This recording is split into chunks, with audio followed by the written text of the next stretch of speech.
Muito boa noite, queridos irmãos. É com muita satisfação que estamos aqui no 1º de janeiro de 2021, mais um ano que recomeça, no Dia Internacional da Paz. E vamos começar a nossa fala de hoje fazendo uma rápida meditação, rogando que a presença do Divino Mestre Jesus nos guie, nos inspire e nos conduza nesse bate-papo de hoje. Que assim seja. Então, amigos, hoje, inclusive, em homenagem ao Dia Mundial da Paz, nós vamos falar de um texto de Emmanuel que fala justamente sobre a paz. É lá do livro Ceifa de Luz, capítulo 54, Na Cultura da Paz. E o nosso irmão Emmanuel, se inspirando numa passagem evangélica, que diz o seguinte: bem-aventurados os pacificadores, porque deles é o reino dos céus. E aí ele vai trazer para nós recomendações para sermos atores dessa cultura da paz. E são recomendações que a gente vai perceber que não são difíceis de nós cumprirmos. Não, muitas delas, inclusive, nós já praticamos no nosso dia a dia. Então, veremos. Primeiro, respeita as opiniões alheias. Isso aí é um princípio básico que acho que a maioria de nós já pratica na nossa rotina diária.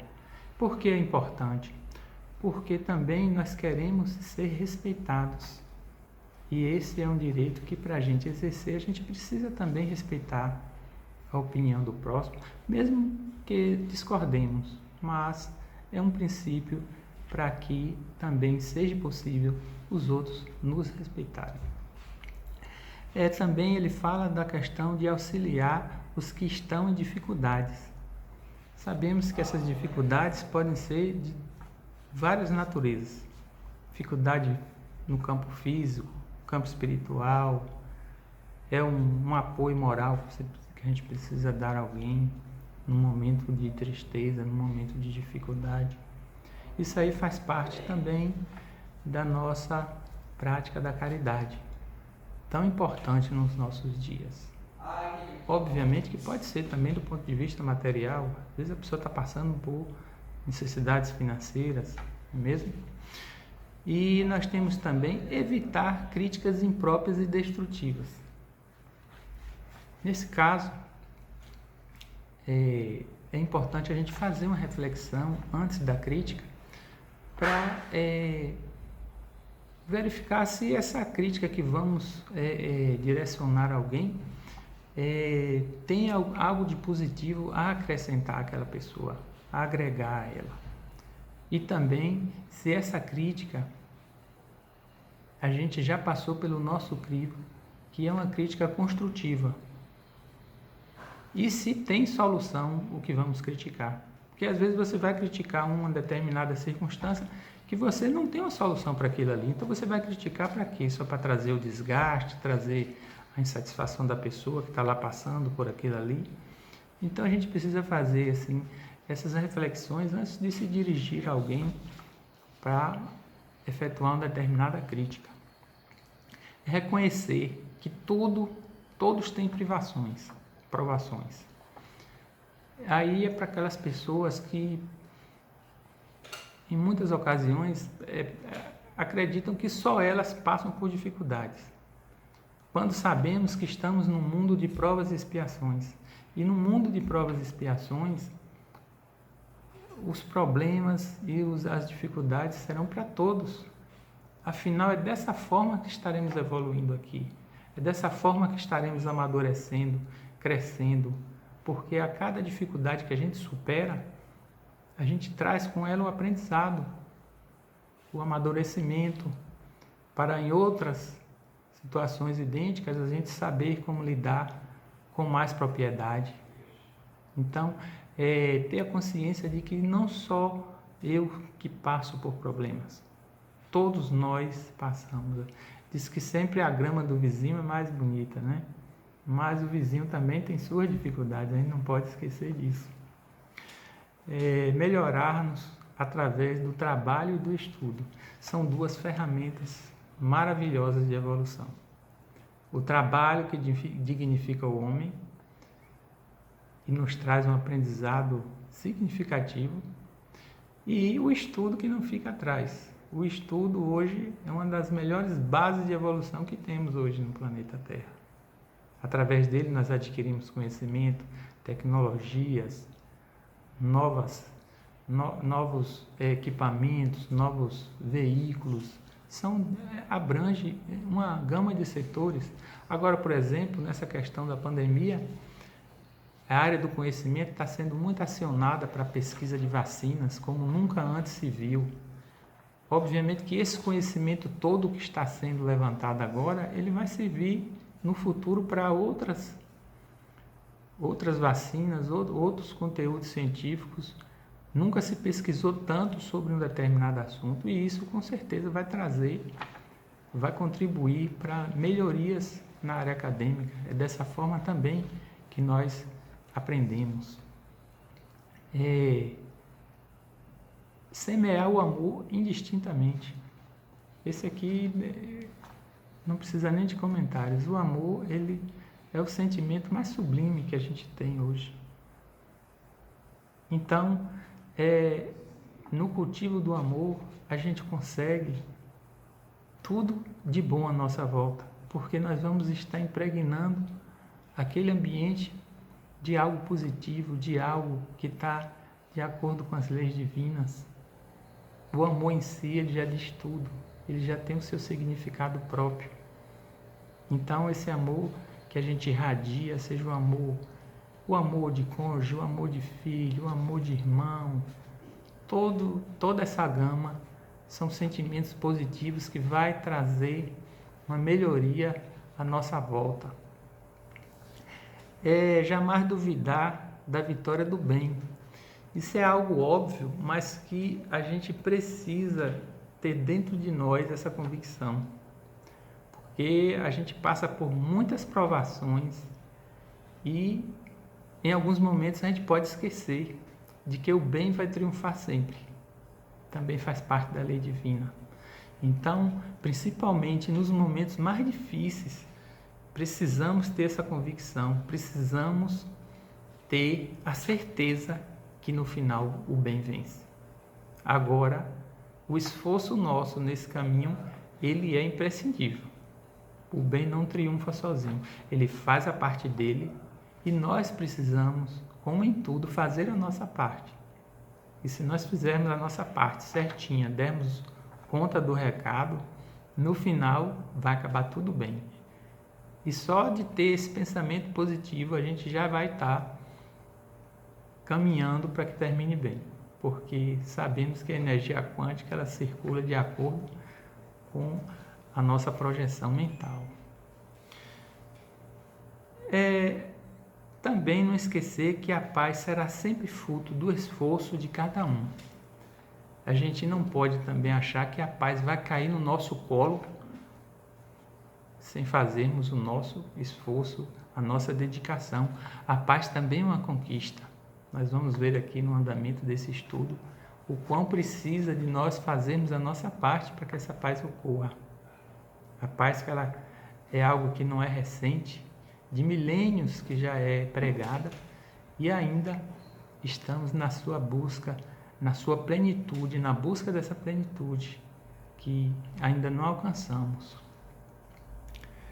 E aí a gente, por falar em paz, a gente também não pode esquecer de falar de uma outra situação que é muito presente, infelizmente, mas que faz parte das nossas vidas ainda, que é a questão da violência.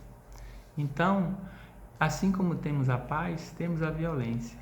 E aí nos questionamos por que temos a violência. Nós sabemos hoje que a violência é algo que não traz nada de positivo para ninguém. Isso eu acho que é uma unanimidade. A violência não contribui de forma positiva em nada para nada. Mas ela existe, infelizmente, e ainda está presente em nossos dias. E aí a gente se pergunta qual é a origem da violência? O que gera isso, já que ela é algo que todos sabem que não faz bem a ninguém. Então, muitos levantam que talvez a violência seja fruto da miséria, seja fruto da pobreza. Cria-se esse jargão e a gente fazendo uma análise mais aprofundada, a gente percebe que, se formos analisar do ponto de vista científico, essa proposição ela não se sustenta. Por quê? Primeiro, temos muitas pessoas na pobreza, na miséria, que não são violentas, assim como temos muitos abastados, com bastante recursos materiais e que praticam violência. Então, a gente percebe que não tem veracidade essa afirmativa. Outros defendem que a violência é fruto da falta de educação. A educação, a gente sabe que ela é a base de tudo numa sociedade. Mas nessa questão da violência também, ela carece de um aprofundamento científico para provar isso. Por que eu digo isso? Porque nós temos muitos analfabetos que não são violentos. São pessoas incapazes de levantar a mão para alguém. Assim como temos pessoas bastante graduadas, pós-graduadas, que praticam violência. Então, também essa afirmativa ela carece de comprovação. E, como sempre, as pessoas gostam também de culpar o governo por tudo, né? A violência é culpa do governo, é falta de política pública. Será que é isso também? E aí nós vamos perceber que tem países, tem nações, onde o poder político carece extremamente de políticas públicas e não é uma nação violenta. E temos outros que são exemplos de políticas públicas e a violência é praticada. Então, isso também carece de uma maior fundamentação. E aí nós perguntamos então, qual é a origem da violência? E aí a gente vai perceber que a violência ela é, antes de tudo, uma questão de decisão pessoal. Eu posso ser violento, você pode ser violento, qualquer um pode ser violento. Assim como todos nós podemos não ser violentos. Não importa qual é a circunstância. Essa decisão vai sempre depender de cada um de nós. Aí você pode estar na miséria, na riqueza, você pode estar numa situação de conflito, você pode estar em paz. Mas vai sempre depender de cada um de nós. E quando tivermos consciência disso, quando deixarmos de culpar os outros elementos que são apenas secundários, a gente vai estar dando um grande passo para exterminar a violência do nosso planeta. E o que é a paz? Já que falamos da violência, vamos falar da paz, que é o tema nosso hoje. Segundo Emmanuel, lá no Fonte Viva, no capítulo 136, a paz decorre da quitação de nossa consciência para com a vida. Emmanuel, com sua profundidade aqui, ele vai nos trazer uma reflexão que já assim a gente percebe claramente uma coisa. Para termos paz, temos que estar com nossa consciência tranquila. Sem a consciência tranquila, você pode estar no melhor dos mundos, mas você não vai estar em paz. E aí, a gente percebe também que essa paz é sempre de nós para o mundo e não o inverso. Às vezes a pessoa está aqui sentada esperando que a paz venha até ele. Não é assim que funciona. Nós temos que dar o que nós queremos.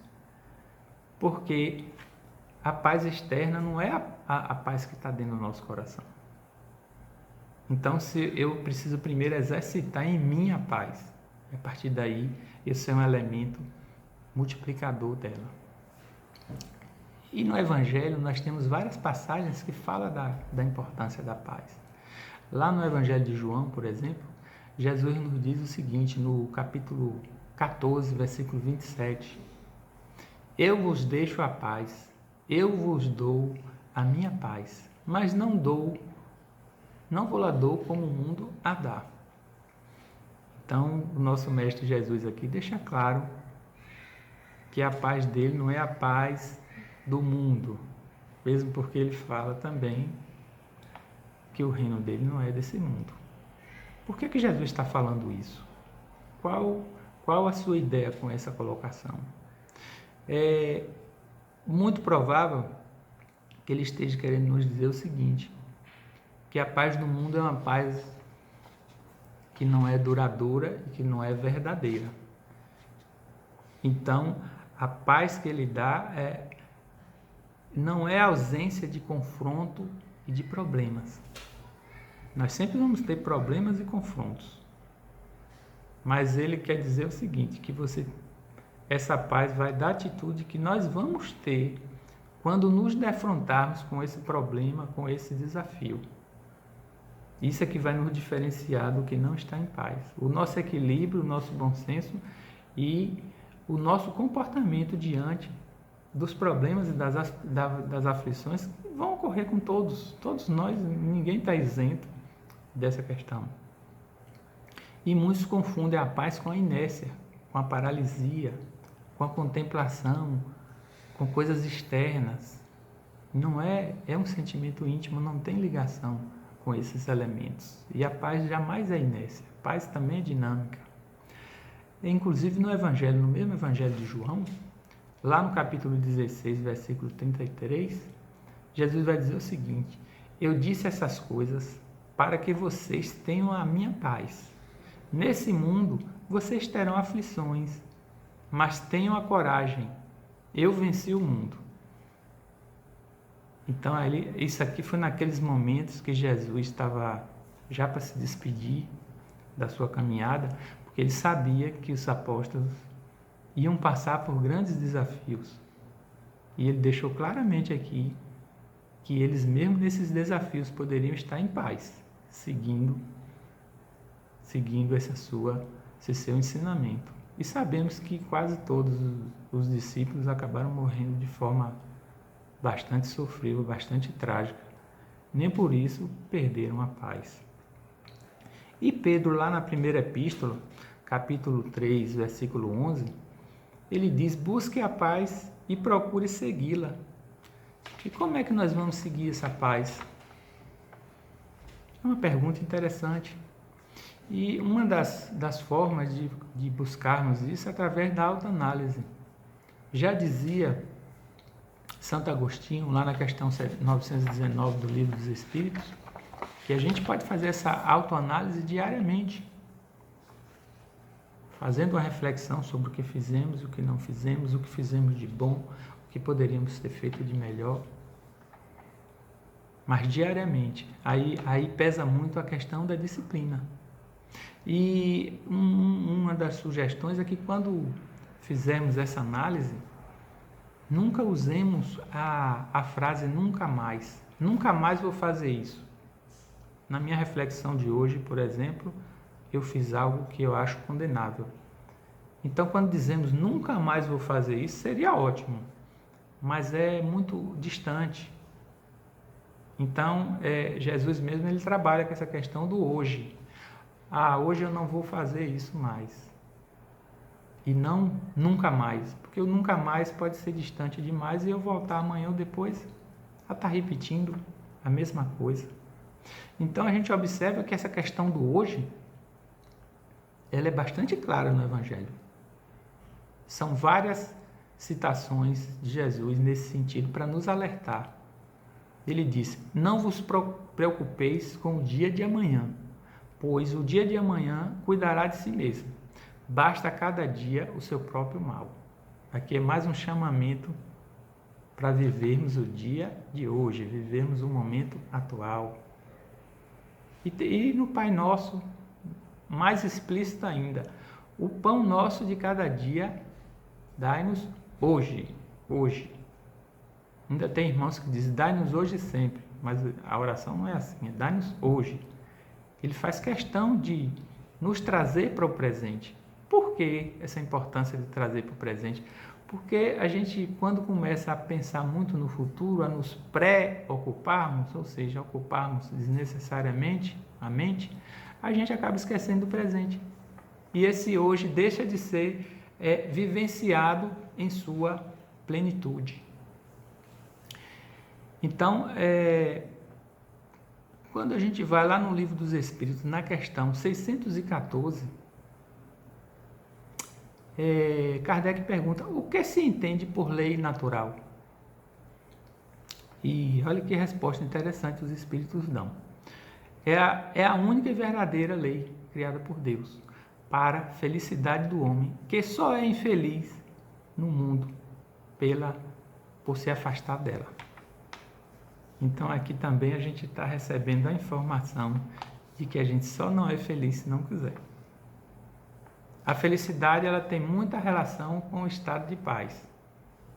Então por isso que eu coloquei essa questão aqui.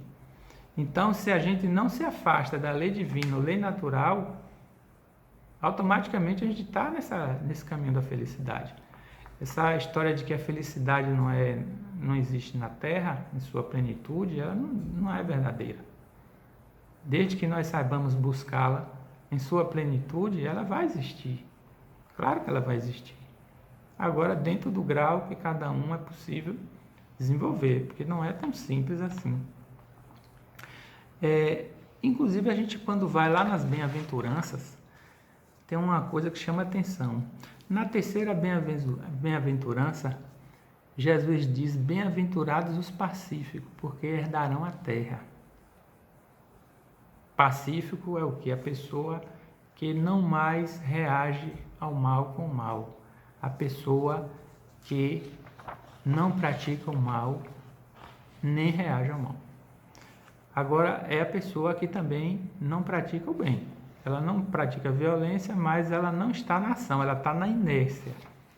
E lá na sétima bem-aventurança, que é justamente o que o irmão Emmanuel usa aqui para iniciar a sua abordagem, ele diz: bem-aventurados os pacificadores, porque serão chamados de filhos de Deus.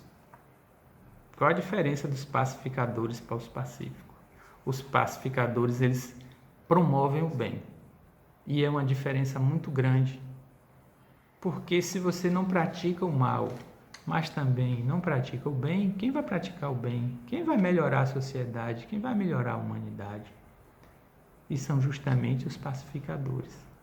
São esses irmãos que vão contribuir de uma forma significativa, porque eles somam a vontade com a ação.